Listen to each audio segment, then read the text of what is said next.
I am here with filmmaker Robin Careless. Robin, how are you doing today? I'm doing great. How are you doing? I'm doing so good. So, Robin, you've actually been doing this for quite a while. Do you want to kind of tell our audience a little bit about what it is exactly you do? Yeah. So I predominantly work in film and television. I build special effects costumes and props. I've been working professionally in film for like 20 years. No, how old am I? No, 13 years. Still though. And so I've worked on stuff like Suicide Squad, Titans, 2 different Star Treks, and then like sci-fi stuff like Beacon 23, Murderbot, which is coming out on Apple TV very soon. I'm very excited about that one actually. I did C with Jason Momoa, also for Apple TV. Yeah, I do a lot of stuff. What We Do in the Shadows, which is a kind of a fan favorite for a lot of people. Really? You're going to be doing the Shadow series coming up? No, the one that they the original? TV, yeah. Oh, wow. I didn't realize that. Yeah. That's cool. Yeah. So with the Titans work, I mean, the costumes on Titan were amazing. Or Titans, sorry. Yeah. And like even fans of Batman love them. Yeah. What kind of went into creating these different costumes, or what goes into your costume creation process? Yeah, so the bulk of the hero suits on Titans were designed by a very talented costume designer named Laura Jean Shannon. She also does The Boys. And so she did the bulk of those with a company called CCE out of LA. And then for Titans, a lot of what we were doing was prop stuff. So we did, like, one of my favorite ones we did was Freedom Beast, which was this really fun collaboration with the costume department where we got to build the helmet for the prop master, Emily Hyde. And that was super fun. We got to, it's all modeled and it kind of comes apart in a bunch of different ways, and, integrating this kind of really fascinating characters design work from the comics, and just we got to do a lot of really fun stuff. There was embossed leather in it, and there was a baseball stitch along his head to give him kind of like a rustic feel, and it was just great. It was super fun.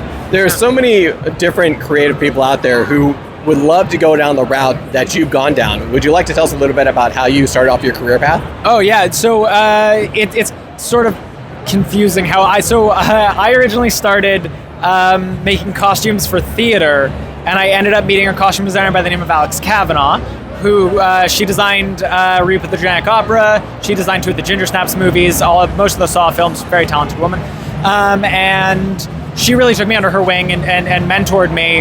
And I often say that that's the reason I have a career, is because Alex gave me my foot in the door. And so from there, I ended up, I was already building stuff for short films and stuff like that. And then I got to work on Suicide Squad. I was helping dress Batman, and I honestly think they just hired me because they thought it was funny. They were like, yeah, we got Batman, we got Robin, it's great. And that was a real, kind of pivotal moment, working with FX costumes, which are costumes that are not just fabric. So you've got cast resin pieces, you've got, urethanes and silicone elements and foam. And so from there, I went into Star Trek Discovery, and we built costumes for that for 2 seasons.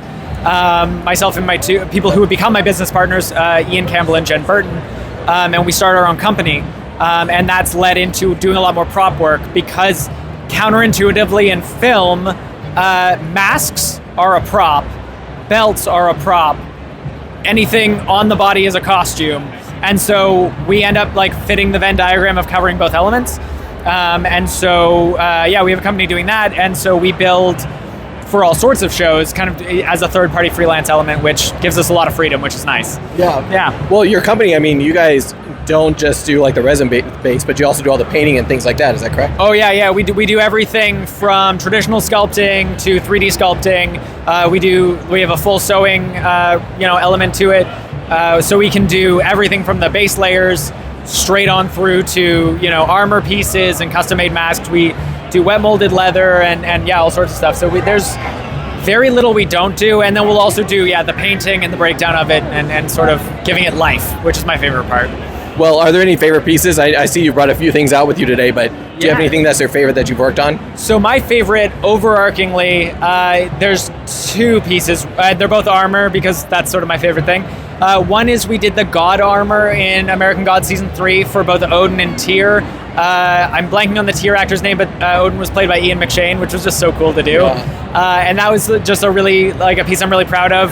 And then we also got to do Nandor's armor on the last, we did twice. But the last season of Shadows, we got to do this really beautiful piece for costume designer Laura Montgomery, different Laura. Sorry, Laura.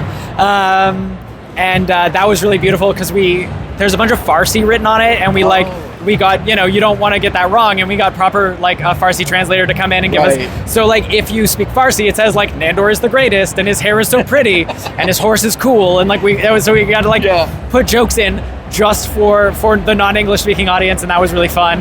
And that whole suit was made out of leather, and that was like a really cool experiment. Yeah. That's amazing. Thank you. Well, thank you so much, Robin. It's been a pleasure talking with you today. Yeah, great to talk to you. All right, thank you. Thanks.